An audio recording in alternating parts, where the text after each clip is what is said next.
Apple and Google are quite famously rivals, especially over the privacy space. Apple's bringing out iOS 15 with lots of new privacy features. Although this directly takes aim at Facebook, we've talked a lot on STC about how Facebook is being targeted by Apple's new privacy ads and stance. Google is a big part of this as well. Now, what a lot of people might not know is that Google pays a large amount of money to be the default search engine on Apple Safari. At the moment, it pays $10 billion to be part of the Safari browser, or to be the default search option for anybody who uses Safari. This, according to Bernstein analysts, is going up to $15 billion and then up to $20 billion in 2022. So huge numbers here in this search deal. Yeah, I mean, I'm not at all surprised that Apple are using Google search in Safari. I am surprised by the numbers involved. But I am also a touch surprised from the privacy angle. So what is Apple doing to protect user privacy when it's using the most non-private of search engines, Google? Well, obviously, when you use Safari, you have anti-tracking technology in place there. So you do have the privacy protection.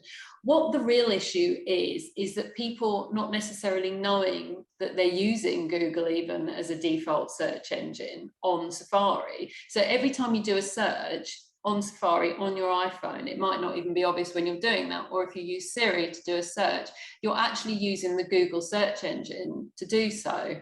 That is an issue almost on principle more than anything else. Google is a company that makes a lot of money from this search deal with Apple.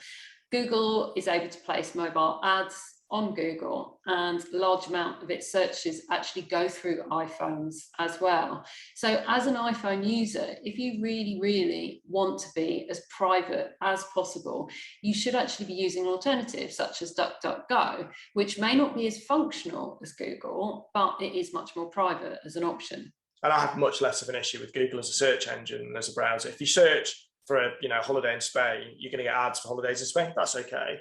What's more nefarious is the trackers that are trying to work out that you might be the kind of person who goes on holiday to Spain and then seeps adverts into your Facebook kind of stream just to try and sell you this stuff without you realizing.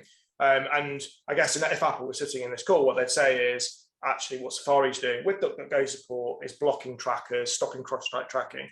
So Google as a search engine is much less of a revenue generator than Google as a search engine operating in tandem, say, with Chrome.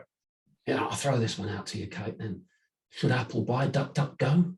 Well, it has actually been talked about either Apple launching its own search engine or buying DuckDuckGo.